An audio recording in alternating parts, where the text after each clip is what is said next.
I am Tyler, 34 years old, and I never thought my career as a real estate attorney would prepare me for defending my own home against my family. 5 years ago, I purchased a fixer-upper that I poured my heart savings and countless weekends into renovating. When my parents called requesting a family meeting at my house, I expected good news, maybe retirement plans or a family vacation. Instead, they dropped a bombshell that shattered our relationship. Before I continue this story, let me know where you are watching from in the comments below. Hit that like button and subscribe to support more real stories like mine about standing up for yourself when family crosses the line. Growing up in suburban Michigan, our family appeared normal from the outside. We lived in a modest 3-bedroom home in a neighborhood filled with similar houses and families. My parents, Richard and Linda, worked steady jobs, dad as a factory supervisor and mom as an elementary school administrative assistant. We never had extravagant things, but we had enough. From my earliest memories, however, there was always a clear favorite in our household. My younger brother, Kevin, 4 years my junior, somehow always managed to get the better end of every situation. When we were kids, his birthday parties featured bounce houses and professional entertainers, while mine typically consisted of pizza and a movie.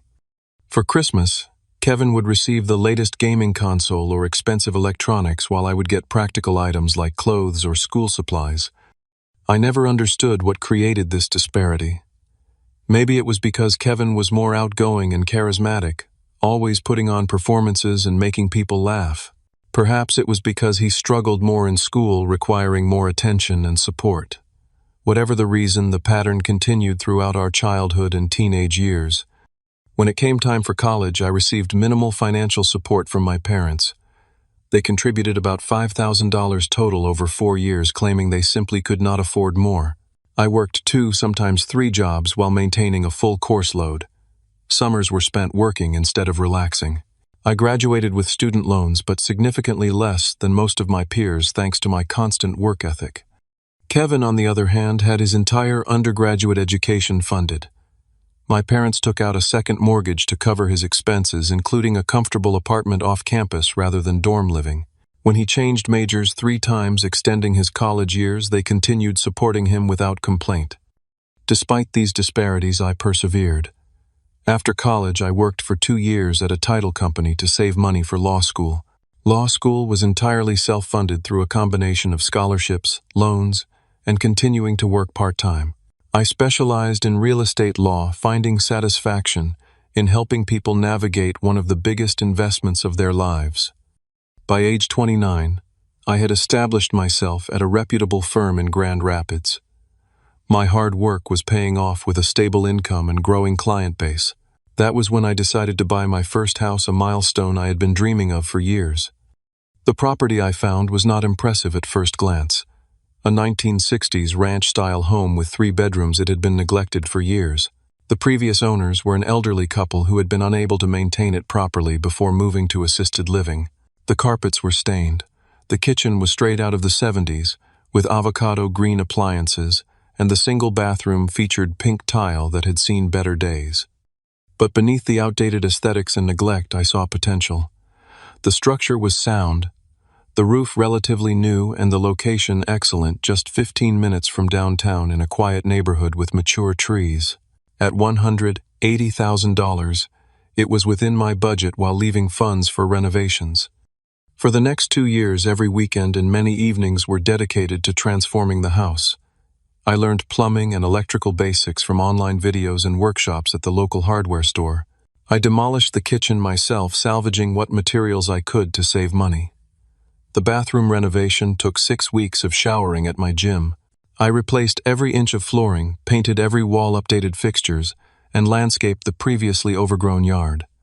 By the time I finished the major renovations, I had invested approximately $60,000 and countless hours of labor.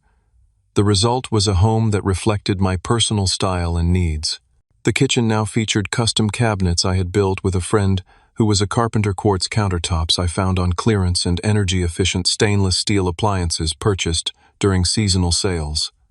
The bathroom was transformed with a walk-in shower, modern vanity, and neutral tiles that would stand the test of time.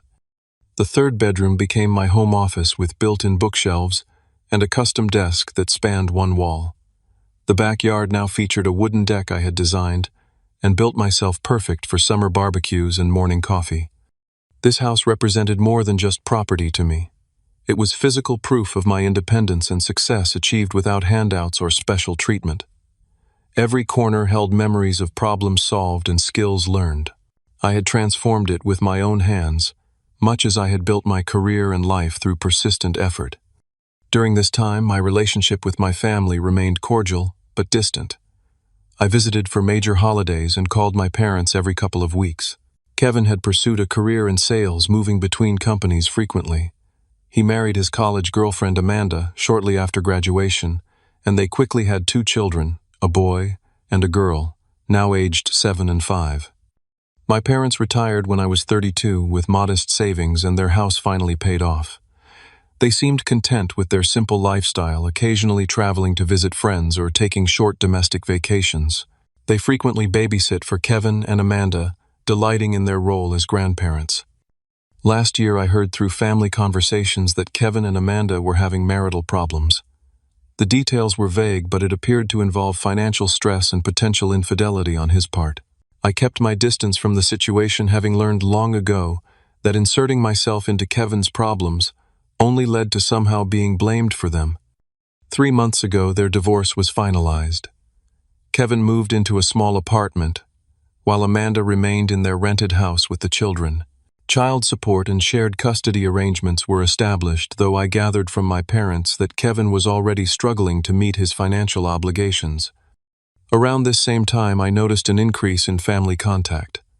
My parents called more frequently, often mentioning they were in my neighborhood and asking to stop by.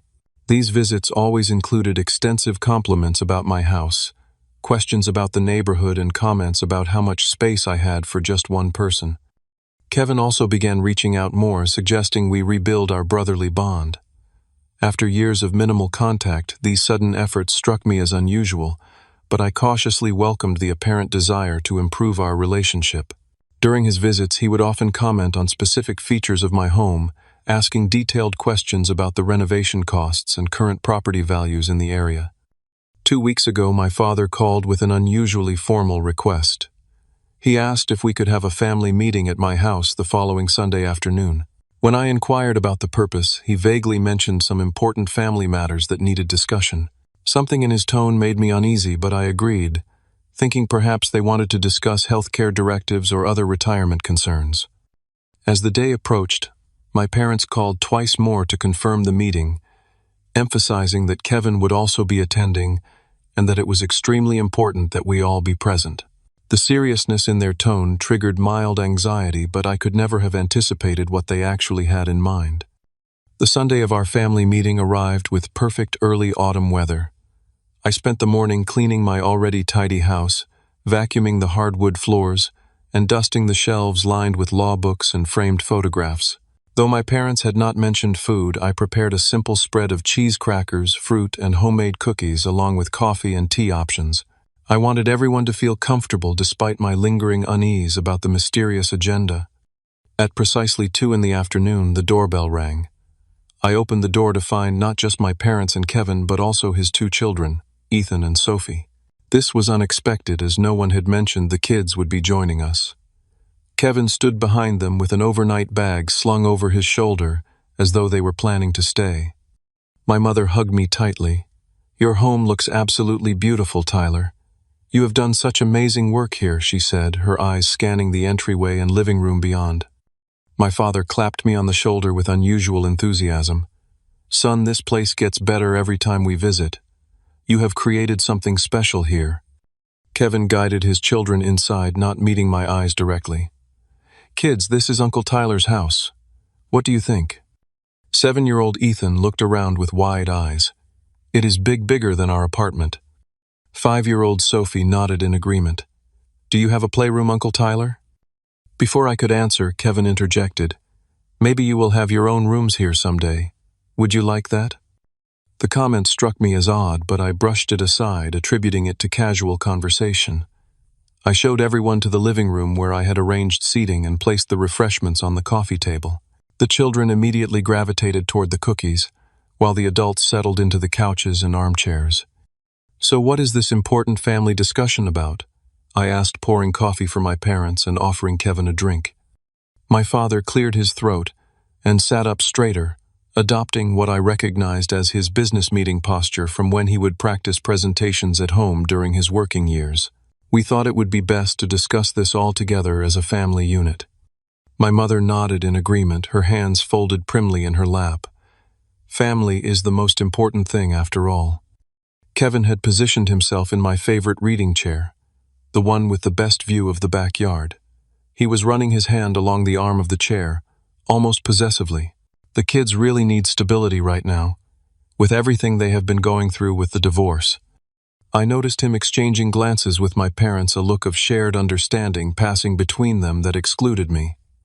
The atmosphere in the room had shifted from casual family gathering to something more formal and tense.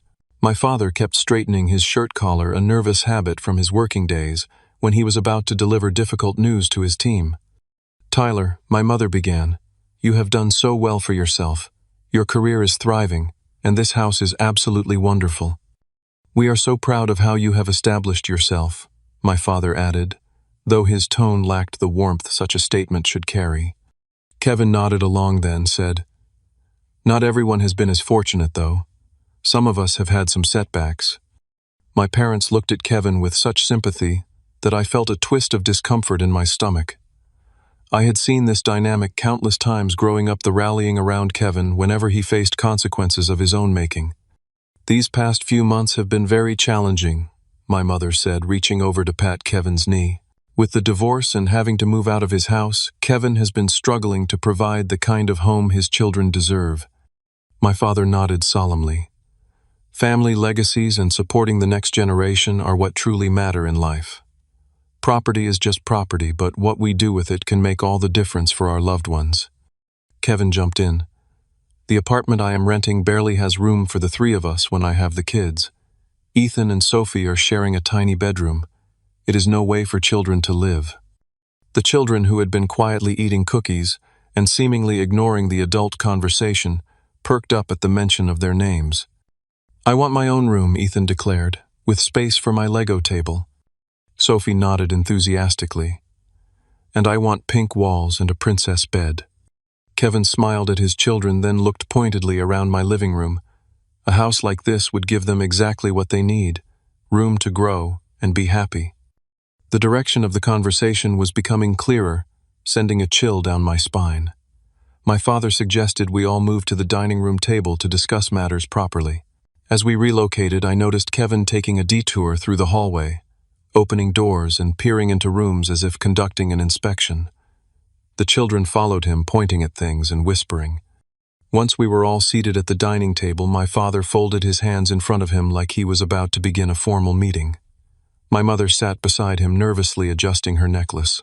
Kevin positioned the children on either side of him, an obvious visual reminder of his parental status. "Tyler," my father began in a tone that tried and failed to sound casual, "we have been discussing as a family how we might address Kevin's housing situation in a way that benefits everyone." My mother jumped in. "We believe we have come up with the perfect solution that keeps property in the family while providing for the next generation." Kevin nodded eagerly, his eyes not meeting mine but instead continuing to scan the dining room, assessing it like a property he was considering purchasing. The uncomfortable feeling in my stomach intensified as I realized they had been planning this conversation for some time, coordinating their approach. The frequency of their recent visits took on new meaning, as did their unusual interest in my home's features and value. They had been evaluating my house not with admiration but with calculation. "What exactly are you suggesting?" I asked, though I was beginning to suspect the answer. My father looked at my mother, then at Kevin, before turning back to me with what he clearly thought was a reasonable expression.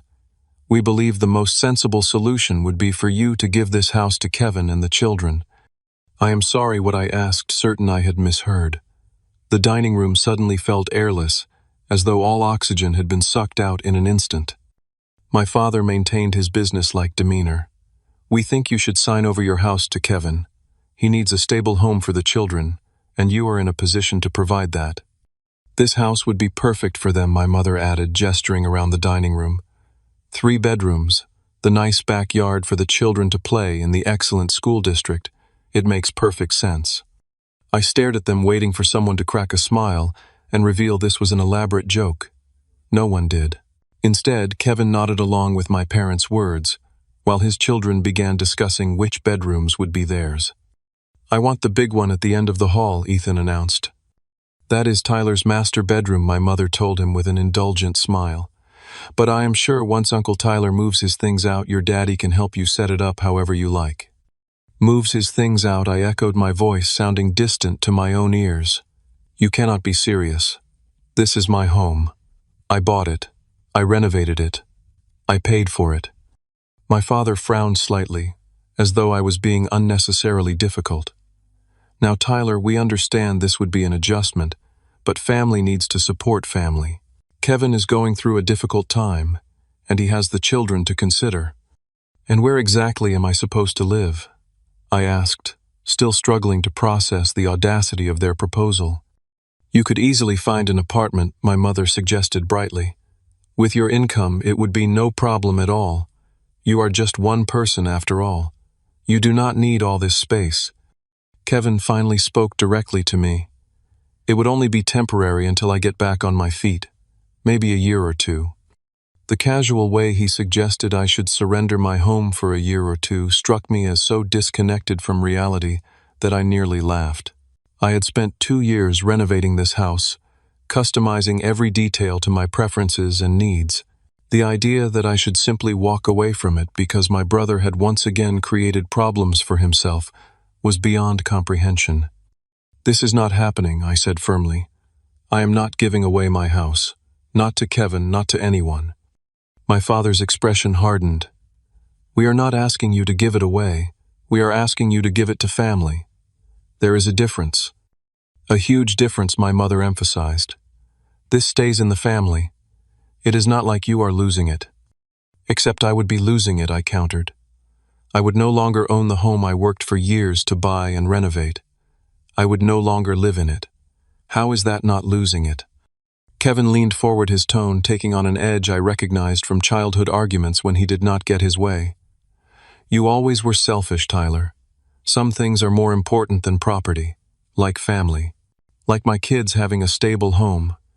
My selfishness is not the issue here, I said, struggling to maintain my composure. The issue is that you all came into my home and announced your expectation that I should give it to Kevin without any prior discussion, without considering my feelings or my rights as the owner. My father waved his hand dismissively. We are discussing it now, and we have considered everything carefully. This is the most logical solution. Logical for whom, I demanded. Certainly not for me. You make good money, my mother pointed out. You can buy another house. Kevin cannot afford to buy any house right now. That is not my problem to solve, I replied. I sympathize with his situation, but giving him my house is not the answer. Kevin's face flushed with anger. Not your problem. We are family. My problems are your problems. That is how it works. I shook my head. No, that is not how it works. Not when the solution involves me giving up something this significant. The conversation continued to deteriorate from there. My parents took turns explaining why this plan made perfect sense from their perspective. They pointed out that Kevin had children, while I did not, suggesting this somehow entitled him to my property. They reminded me of times they had supported me growing up conveniently, forgetting the vast disparity in how they had treated their 2 sons. As the argument escalated, certain revelations emerged that made the situation even more disturbing. Kevin mentioned that he had already told his children they would be moving into a big new house soon. My mother admitted they had spoken to their friend Margaret, a realtor, about the potential transfer of property within the family and what paperwork would be involved. Most shocking was when Ethan innocently asked Daddy, "Can we paint my new room blue like you promised?" "Of course, buddy," Kevin replied. "Once the house is ours, we can make any changes we want." The casual confidence with which he said this and the clear indication that these discussions and promises had been happening for some time hit me like a physical blow. This was not a spontaneous suggestion. but a calculated plan they had been developing behind my back for weeks, if not months. "How long have you been planning this?" I asked, my voice quiet with controlled anger. My parents exchanged uncomfortable glances. My father finally answered. "We started discussing options when Kevin's divorce was finalized 3 months ago." 3 months, I repeated. "For 3 months you have been planning to take my house, all while visiting me here, accepting my hospitality, commenting on my renovations." "Do not be dramatic, Tyler," my mother scolded. "No one is taking anything. We are asking you to help your brother during a difficult time." By giving him my house, I clarified. The house I spent years saving for months searching for and 2 years renovating with my own hands. "You are a lawyer," my father said, as though this was relevant. "You understand how property transfers work. It would be simple paperwork for you." I stood up from the table, no longer able to contain my anger. "The simplicity of the paperwork is not the issue. The issue is that you came into my home with the expectation that I would sign it over to Kevin because he needs it more than I do in your estimation. That is not how property ownership works. That is not how respect works." Kevin stood as well, his face contorted with the familiar expression of thwarted entitlement I remembered from our childhood. "You have always been like this. Always keeping score, always holding back from helping family. I have children, Tyler. Does that mean nothing to you?" "Your children are not my responsibility," I replied calmly. "And your housing situation is not my problem to solve, especially not at the cost of my own home." My mother began to cry, a tactic I had seen countless times when family disagreements did not go her way. "I cannot believe you would be so cruel to your own brother and his innocent children." My father stood and put his arm around her. "I think we should leave. Clearly, Tyler needs time to think about his priorities and what family really means." Kevin gathered his children, who looked confused by the tension in the room. "Come on, kids. Uncle Tyler needs some time to think about whether he wants to be part of this family." As they moved toward the door, my father turned back to me. "We will talk again when you have had time to consider what is right. I raised you better than this, Tyler." The irony of that statement was not lost on me, but I chose not to respond. Instead, I held the door open as they filed out, Kevin pausing at the threshold to deliver one final jab. "I always knew you were selfish, but I never thought you would put a house before your own family," he said. "Think about my kids, Tyler. If not for me, then for them." When the door closed behind them, the silence in my house felt deafening. I returned to the dining room and mechanically cleared away the untouched food and drinks, my mind replaying the surreal conversation. It seemed impossible that my family had actually expected me to simply hand over my home because Kevin needed it more in their estimation. But as the shock began to wear off, I realized this request was perfectly in line with the family dynamic that had existed my entire life. Kevin's needs always came first. Kevin's problems were always more important. The only difference was the scale of what they were asking for this time. The first night after the family meeting, I barely slept. I sat in my living room until dawn, looking around at the space I had created, remembering the countless hours of work that went into each detail. The built-in bookshelf that had taken 3 weekends to construct. The hardwood floors I had refinished by hand, sanding until my arms ached. The kitchen backsplash I had installed tile by tile. This house was more than property to me. It was a physical manifestation of my hard work, independence, and personal achievement. By morning, my shock had transformed into a simmering anger. I went to work distracted, unable to focus on client files.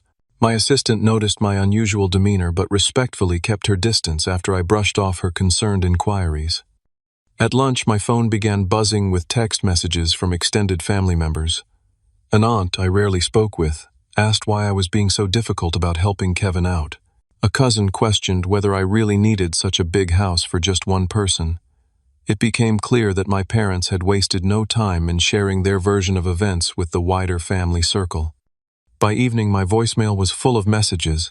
My mother had called 3 times, each message more emotional than the last, varying between guilt trips about family obligation and thinly veiled suggestions that I was being selfish. My father's single message was curt, stating simply that we needed to resolve this situation like adults. Kevin had texted repeatedly throughout the day, his messages growing increasingly hostile. The kids are devastated. They were so excited about their new rooms. How can you sleep at night knowing your niece and nephew are crammed into a tiny apartment while you have empty bedrooms? You always were the selfish one. Some things never change. I did not respond to any of the messages, needing time to process my thoughts and determine the best path forward. That night around 9:30, I heard a car door slam outside my house. Peering through the blinds, I recognized Kevin's sedan parked across the street. He sat inside for nearly 20 minutes, engine off, just watching my house. Eventually, he drove away without approaching. The incident left me feeling unsettled and somewhat violated. The following day brought more of the same. Colleagues at work noticed my distraction. Martin, a fellow attorney who specialized in family law, pulled me aside after a meeting. "You seem off, Tyler. Everything okay?" I gave him a brief, sanitized version of the situation. His eyebrows rose higher with each detail. "They expected you to just give your brother your house. Just like that." Apparently I confirmed. "And now they are making me out to be the villain for refusing." Martin shook his head in disbelief. "Family can be something else. Let me know if you need anything, even just someone to vent to." I appreciated his support, but I was still processing too much to delve deeper into the conversation. I thanked him and retreated to my office, where I found 3 more voicemails from family members. I rarely spoke, with all expressing disappointment in my unwillingness to help family in need. That evening I arrived home to find Kevin's car in my driveway, blocking me from pulling in. He was standing on my porch, arms crossed. I parked on the street and approached, cautiously aware of neighbors who might witness whatever was about to unfold. "We need to talk," Kevin stated flatly as I reached the steps. "Not like this," I replied. "Not with you showing up unannounced at my home. Our parents raised us to value family above all else," he said, ignoring my response. "I have always looked up to you, Tyler. I thought you were someone who understood what matters." "What matters is respect," I countered. "Respect for boundaries, respect for property rights, respect for the years of work I put into this house." Kevin scoffed. "Property rights. Listen to yourself. This is family we are talking about, not some legal transaction." "It is both," I said firmly. "You are asking for a legal transfer of property worth hundreds of thousands of dollars. I am asking for help from my brother," he shouted, his composure cracking. "My kids need stability. They need a home." "They have a home," I pointed out. "Your apartment may not be ideal, but it is a roof over their heads. Many people raise children in apartments." "They deserve better," Kevin insisted. "They deserve this." He gestured at my house. "Why this house?" "Specifically," I asked. "Why not ask our parents to help you with a down payment on a different house? Why does it have to be my home?" Kevin's expression shifted subtly, a flicker of something calculating crossing his features before he composed himself. "This neighborhood is perfect for the kids. The schools are excellent. It is close to our parents for childcare help." His answer seemed rehearsed, lacking genuine emotion. I pushed further. "If our parents are so concerned about your housing situation, why are not they offering solutions? They own their home outright. They could sell it and help you buy something." Kevin's face flushed. "Their house is their retirement security. They cannot just give that up." "But I should give up my house," I challenged. "My home is somehow less important than theirs." "You do not have kids," he exclaimed, as though this was the ultimate trump card. "What do you need all this space for?" Before I could respond, a neighbor walking his dog slowed his pace, clearly interested in our increasingly heated exchange. I lowered my voice. "This conversation is over, Kevin. Please leave my property." "Our parents were right," he spat. "You have always been selfish, always looking out for number one. Leave now, or I will call the police and report you for trespassing," I said calmly. He glared at me for a long moment before stalking back to his car. As he pulled away, he rolled down his window and shouted, "This is not over, Tyler." The confrontation left me shaken. Kevin's behavior seemed excessive, even for him, suggesting there was more to this situation than simply needing a larger home for his children. His reaction to my suggestion that our parents could sell their house was particularly telling. There was a deeper agenda at work, and I was determined to uncover it. The next morning, I installed a security camera at my front door, linking it to an app on my phone. Given Kevin's unpredictable behavior, it seemed a necessary precaution. I also changed the locks, realizing with concern that my parents had a spare key I had given them for emergencies years ago. By the end of the week, the situation had escalated further. Kevin showed up at my workplace, creating a scene in the reception area that required security to intervene. He told anyone who would listen that I was denying housing to my niece and nephew out of spite. Several colleagues witnessed the embarrassing display, including partners at the firm. That night, I received a call from my Aunt Barbara, my mother's sister, and the family member I had always felt closest to. Unlike the other relatives who had contacted me, she began by asking for my version of events. I explained everything in detail, including the ambush nature of the family meeting and the subsequent harassment. "That does not sound like the full story I heard from your mother," Aunt Barbara said thoughtfully. "She made it sound like you had previously discussed this arrangement and then suddenly changed your mind." "Absolutely not," I assured her. "The first I heard of this plan was when they announced it in my dining room, having already told the children they would be moving in." Aunt Barbara was quiet for a moment. "You know, Tyler, something similar happened years ago with your grandmother's jewelry. Your mother told everyone that your grandmother had promised certain pieces to Kevin's wife as wedding gifts, when in fact no such conversation had ever occurred. Your grandmother was quite upset about it." This revelation added another layer to my understanding of the situation. The pattern of behavior extended beyond my immediate family dynamic and suggested a troubling willingness to misrepresent reality to achieve desired outcomes. "What should I do, Aunt Barbara?" I asked, grateful for a family member who seemed to understand my position. "Protect yourself," she advised without hesitation. "I love your parents and Kevin, but this behavior is not acceptable. You need to establish clear boundaries and possibly seek legal protection." Her words reinforced what I had already been considering. After we ended the call, I sat at my desk and began researching options for protecting my property from future claims or pressure.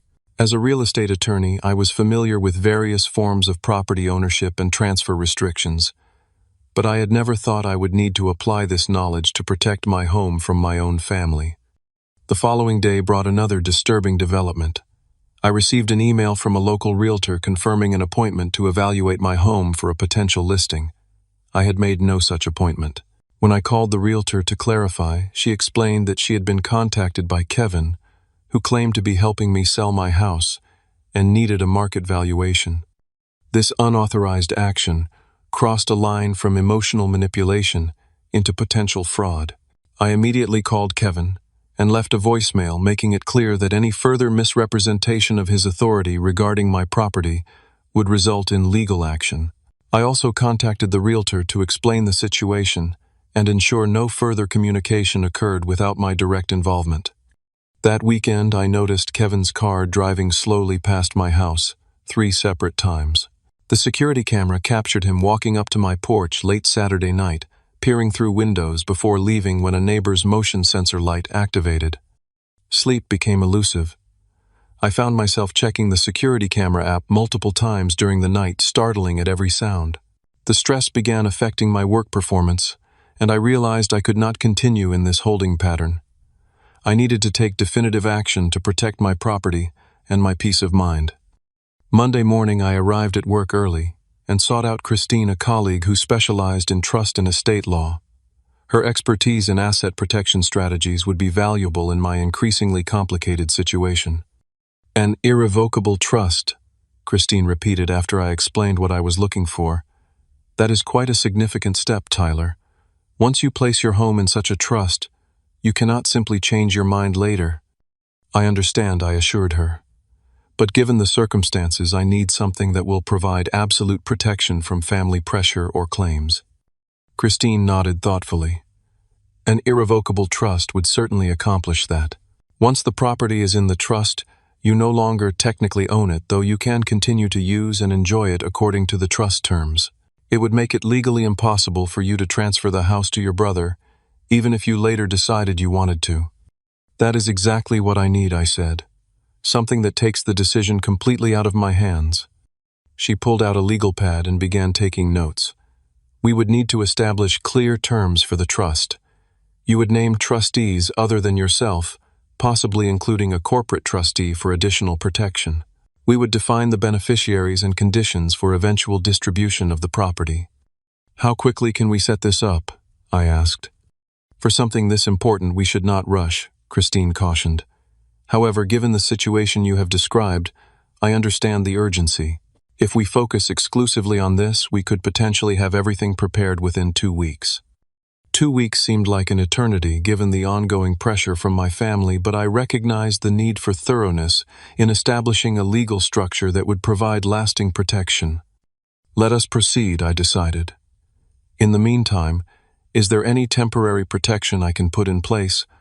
Christine suggested filing a formal letter with the county recorder's office, stating that any property transfers would require specific verification protocols.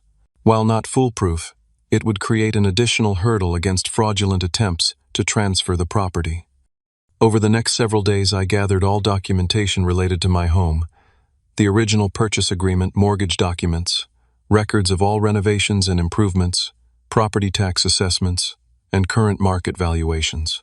Christine had emphasized the importance of establishing clear documentation of the property's value and my sole ownership before transferring it into the trust. I also met with a financial advisor to discuss the broader implications of placing my primary residence in an irrevocable trust. We reviewed potential tax consequences, impact on future borrowing ability, and strategies for managing the property through the trust structure. You will need to carefully select your trustees, the financial advisor emphasized. These individuals will have significant control over the property, even though you will continue living there. They need to be people you trust implicitly, who cannot be pressured by your family. I considered my options carefully. Martin, my colleague from the family law department, was someone I respected and trusted. As an attorney, he understood fiduciary responsibility and would not be easily swayed by emotional appeals. For the second trustee, I thought of my mentor from law school, Professor Raymond, who had always demonstrated impeccable ethics and judgment. The corporate trustee role would be filled by a trust company Christine recommended, providing an institutional layer of protection and continuity, regardless of individual trustee availability. With these decisions made, Christine began drafting the trust documents. The process required careful consideration of every detail, from defining acceptable property uses to establishing protocols for maintenance expenses and eventual disposition. While the legal work progressed, I took additional steps to secure my home physically. I upgraded to a comprehensive security system with motion sensors and cameras covering all entry points. I installed new, more secure locks on all doors and windows. I even consulted with a security specialist who advised strategic landscaping changes to improve visibility and reduce potential hiding spots around the property. Throughout this period, the pressure from my family continued unabated. My parents called daily, alternating between guilt trips and expressions of disappointment. Kevin's approach became more erratic, swinging between angry accusations and sudden attempts at reconciliation that felt manipulative and insincere. "Maybe we can work something out," he suggested during one call. "What if I buy the house from you? You could finance it for me with very low payments for the first few years until I get back on my feet." The proposal was financially absurd, essentially asking me to give him the house while pretending it was a legitimate transaction. I declined politely, but firmly reiterating that the house was not available for transfer under any circumstances. "You are making a huge mistake," he warned. "Our parents are incredibly disappointed in you. Is that what you want? To hurt them like this in their retirement years?" The emotional manipulation was becoming more sophisticated, targeting what they perceived as my vulnerabilities. What they failed to understand was that each attempt only strengthened my resolve and confirmed I was making the right decision. 2 weeks after my initial consultation with Christine, the trust documents were ready for review. We spent an entire afternoon going through every clause, ensuring I fully understood the implications of establishing the irrevocable trust. "Once you sign these papers and we record the deed transferring the property to the trust, there is no going back," Christine emphasized. "The house will no longer be yours to sell or give away. You will be a beneficiary of the trust with the right to live in the property, but the trustees will have legal control. I understand completely, I assured her.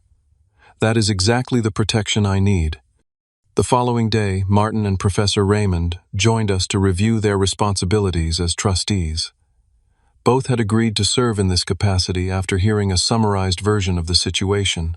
The corporate trustee representative participated via video conference, explaining their role in maintaining trust records and ensuring compliance with all legal requirements. As we finalized the preparations, I felt a growing sense of relief. For the first time since the disastrous family meeting, I was taking proactive steps rather than merely reacting to my family's demands and manipulations.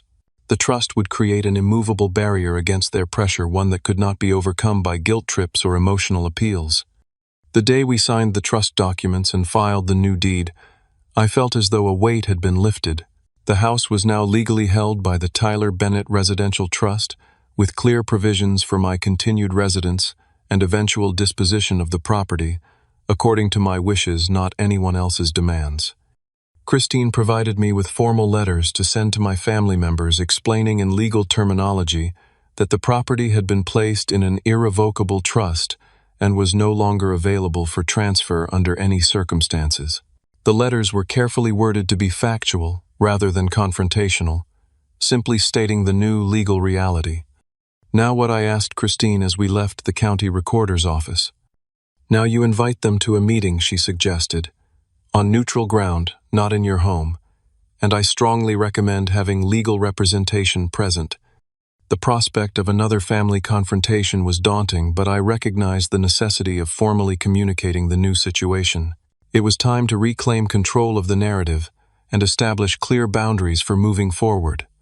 I selected a private dining room at a local restaurant for the meeting, somewhere public enough to discourage extreme behavior, but private enough for a candid conversation. I invited my parents and Kevin via formal email, stating only that I wished to discuss the house situation and reach a resolution. I did not mention the trust or my attorney's presence, wanting to ensure they would actually attend. To my surprise, they all accepted promptly. Perhaps they thought I had reconsidered their proposal.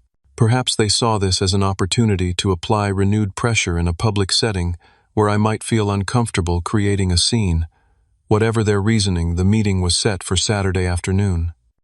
I arrived 30 minutes early with Martin, who had agreed to attend as both my attorney and as one of the trustees.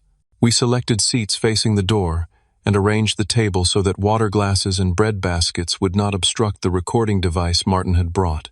Michigan being a one-party consent state for recordings, we were within our legal rights to document the conversation without informing the others. My parents arrived precisely on time, looking somber but determined. Kevin arrived 3 minutes later, his expression shifting from confidence to confusion when he spotted Martin sitting beside me. "Who is this?" he demanded immediately. "This is Martin Greenberg, my attorney, and a trustee of my residential property trust," I replied calmly. "He is here in both capacities today." My father's eyebrows shot up. "Trustee, what are you talking about, Tyler?" "Please sit down," I gestured to the chairs across from us. "I will explain everything." My mother glanced nervously at Martin. "Is this really necessary? Having a lawyer at a family discussion?" "Given the nature of our last family discussion, yes, I believe it is," I replied. Once they were seated, I wasted no time getting to the point. 2 weeks ago, I established an irrevocable trust and transferred my home into it. The trust has 3 trustees. Martin here, my law school mentor, Professor Raymond and Midwest Trust Company, as the corporate trustee. I am the primary beneficiary with lifetime residential rights. Kevin's face flushed with anger. "What does that legal gibberish mean?" Martin answered for me. "It means that Tyler no longer personally owns the house. It is owned by the trust. By the terms of the trust agreement, the property cannot be sold, transferred, or otherwise disposed of except under very specific conditions that do not include transferring it to family members." "You cannot do that," Kevin exclaimed, his voice rising. "That is our family home." "Actually, he absolutely can do that, and he has," Martin replied evenly. "And I must correct you on one point. It is not your family home. It was Tyler's personal property purchased with his own funds and is now held in trust for his benefit. My father leaned forward, his business negotiation face firmly in place. Surely this can be undone. Trusts can be dissolved. Not this type, Martin explained. As the name suggests, an irrevocable trust cannot be revoked once established. The property will remain in trust according to the terms established in the trust document. Tyler, my mother said, her voice trembling with either genuine emotion or a practiced performance, why would you do this? Why would you make it impossible to help your brother? I did this because I was left with no choice, I replied. After our last meeting, it became clear that the pressure to transfer my home to Kevin would continue indefinitely. This provides a definitive resolution to the matter. Kevin slammed his hand on the table, causing the water glasses to jump. This is ridiculous. You are hiding behind legal tricks to avoid helping family. Martin remained perfectly calm. Mr. Bennett, I would advise moderating your tone and behavior. We are in a public establishment, and outbursts will not help resolve the situation. Who asked you? Kevin snapped at him before turning back to me. You have always been like this, Tyler. Always finding ways to put yourself first. That is not true, I said quietly. In fact, throughout our lives, I have repeatedly stepped aside while you received preferential treatment. This house represents years of my hard work and personal sacrifice. It is the one thing I have not been willing to give up for you. My father shook his head dismissively. Ancient history. We are talking about the present situation. Kevin needs help now. And I would have been willing to help in many ways, I countered. I could have assisted with finding affordable housing. I could have helped with job connections. What I was not willing to do was give up my home. The children need stability, my mother insisted. They need a proper home with a yard and their own rooms. Many children grow up in apartments, I pointed out. The issue here is not really about what the children need. It is about what Kevin wants. Kevin's face contorted with anger. You have no idea what my children need. You do not have kids. You have never had to struggle like I have. Something in his phrasing caught my attention. Struggle like you have, Kevin. You have received support from our parents your entire life. They paid for your college. They helped with your wedding. They babysit your children regularly. What exactly has been your great struggle? You know nothing about my life, he shouted. Do you have any idea how hard it is being divorced, paying child support, trying to maintain 2 households? Those are consequences of your own choices, I replied calmly. Your divorce was not my doing. Your financial situation is not my responsibility to fix, especially not at the cost of my home. My father tried a different approach. Tyler, be reasonable. What Kevin is going through affects all of us as a family. His children are your niece and nephew. Do not you want what is best for them? Of course I do, I agreed. But giving up my home is not the solution. And frankly, I am not convinced that is what this is really about. What is that supposed to mean? Kevin demanded. I leaned forward slightly. Tell me honestly, Kevin. If I had agreed to give you my house, what were your plans for it long term?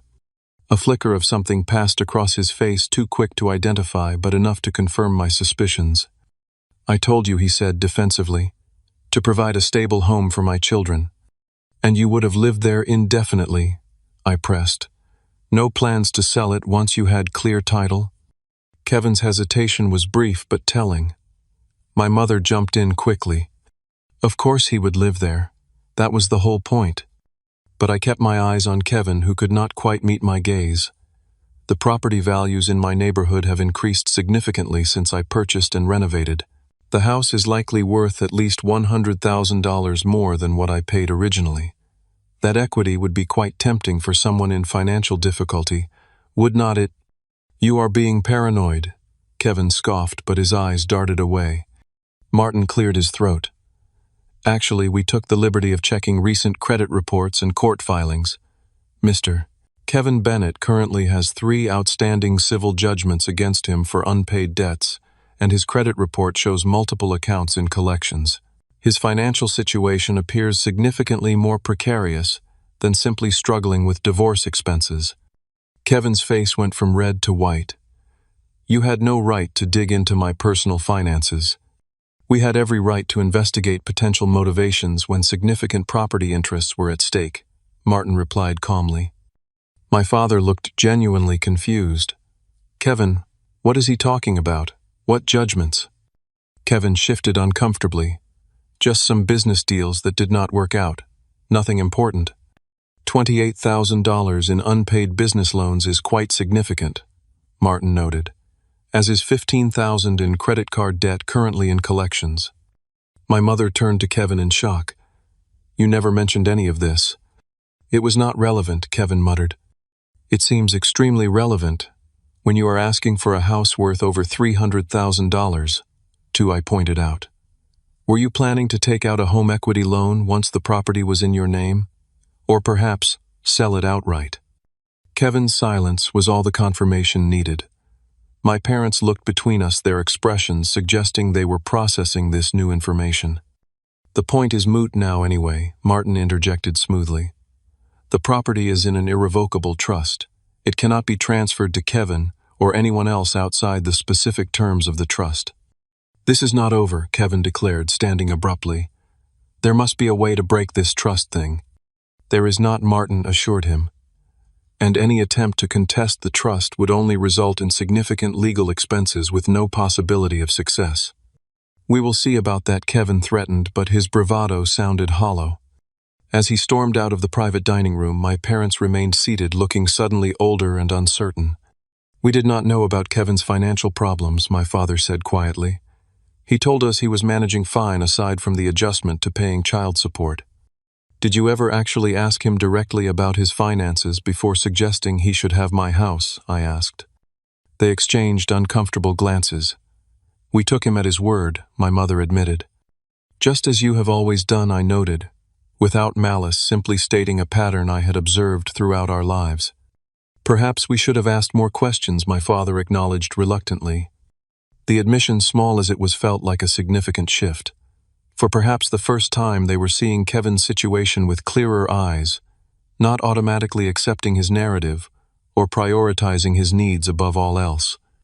I hope you understand now why I had to take these steps to protect my property, I said.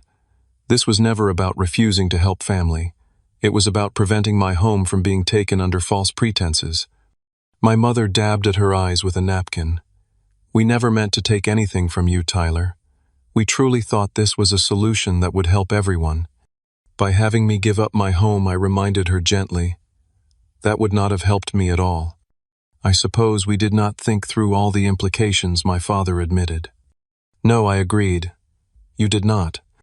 The conversation continued for another hour, more measured and honest than any discussion we had had in years. My parents began to acknowledge, however, reluctantly, that their approach had been fundamentally unfair. They expressed regret for how the situation had been handled, though they stopped short of apologizing directly for the request itself. As we prepared to leave, my father asked, "Where do we go from here, Tyler?" "That depends on whether you can respect my boundaries going forward," I replied. "I am willing to maintain a relationship, but only if my property and my choices are respected." "And Kevin?" my mother asked. "That is up to him," I said honestly. "But I will not tolerate further harassment or attempts to pressure me about my house." They nodded soberly, the reality of the new family dynamic settling in. As Martin and I watched them leave, he commented, "Family situations are always the most complicated. Do you think anything will change?" "With Kevin, probably not," I admitted. "But with my parents, maybe. For the first time, they might be seeing the pattern more clearly. Whether this insight would lead to lasting change remained to be seen, but I had taken the necessary steps to protect myself regardless of what came next. The house was secure in the trust, and with it my peace of mind. In the days following our confrontation at the restaurant, an unusual silence fell over my family communications. No calls from my parents, no texts from Kevin, no pressure from extended family members. The abrupt cessation of contact was both a relief and slightly disconcerting after weeks of constant harassment. I used this period of quiet to focus on reclaiming my sense of security and peace in my home. I spent a weekend repainting my office, choosing a new color scheme that felt fresh and energizing. I replaced some of the furniture that carried memories of the family meeting, rearranging the living room to create a new flow and atmosphere.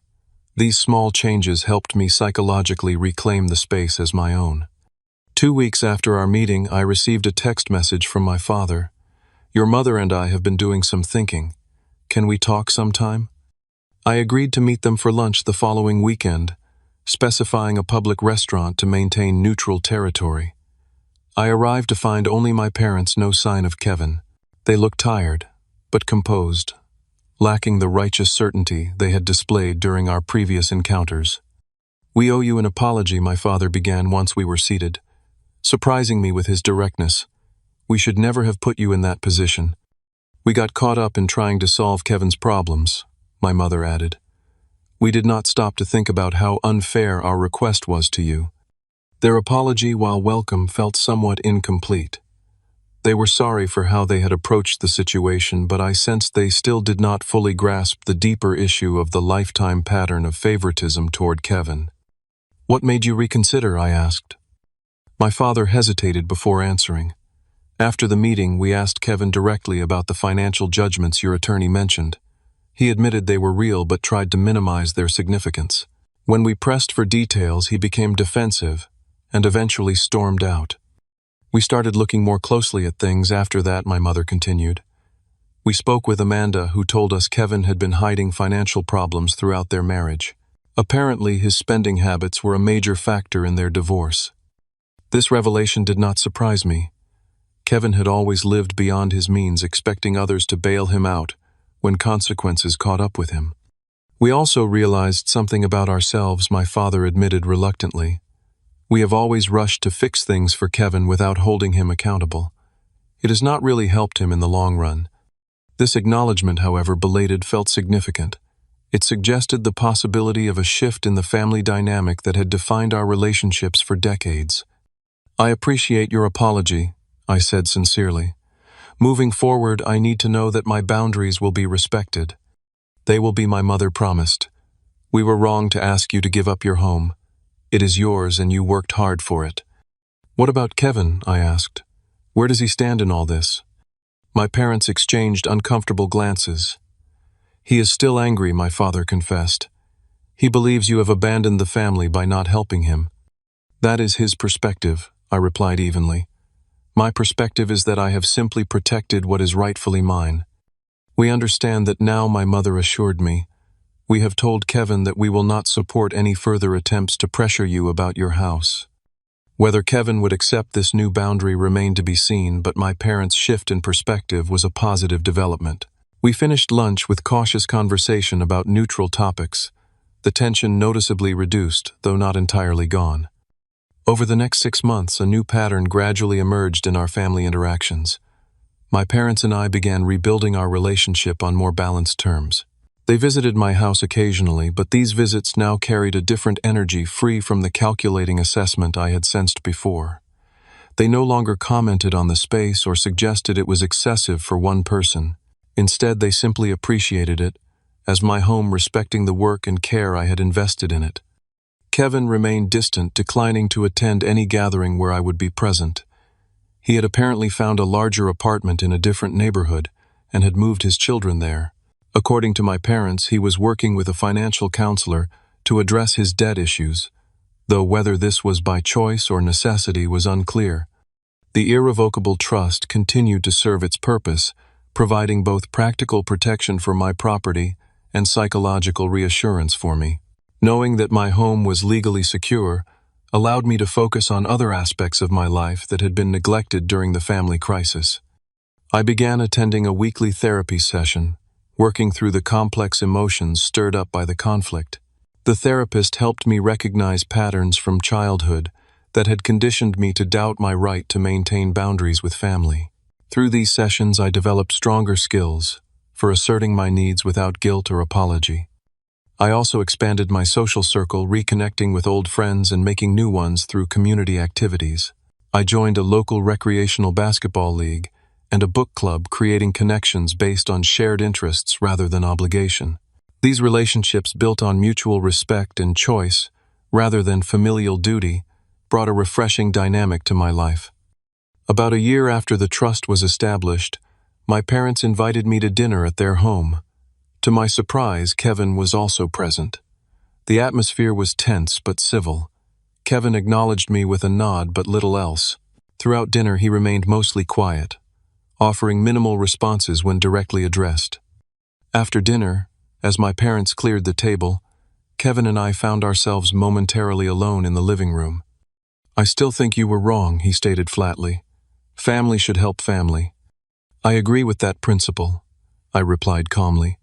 "But help should not require sacrifice of this magnitude from only one party." He shrugged, unwilling to concede the point but also not escalating the argument. "Whatever, it is done now." While far from a reconciliation, this brief exchange marked a shift from active hostility to cold detachment. It was progress of a sort, though I harbored no illusions about rebuilding a close brotherly relationship. As the second anniversary of my home purchase approached, I hosted a small gathering to celebrate. My parents attended, bringing a housewarming gift, as though acknowledging the home as truly mine for the first time. Aunt Barbara came along with colleagues from work and friends from my expanded social circle. Kevin did not attend but had sent a brief text, "Congrats on the house anniversary." The simple acknowledgement, devoid of bitterness or demands, suggested he might finally be accepting the reality of the situation. Whether this acceptance stemmed from genuine growth or merely practical recognition of an immovable obstacle was unclear, but the result was the same peace.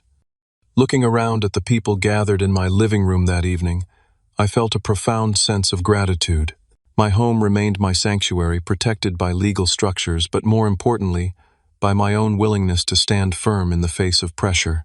The experience had taught me that sometimes the most loving thing you can do for family is to maintain healthy boundaries, even when doing so is difficult and painful. In the quiet moments after everyone had left, I walked through the rooms of my house, appreciating each space and the memories it held. The kitchen where I had learned to cook increasingly adventurous meals, the office where I built my career, the living room where I now entertained friends who respected and valued me. This house represented more than just property.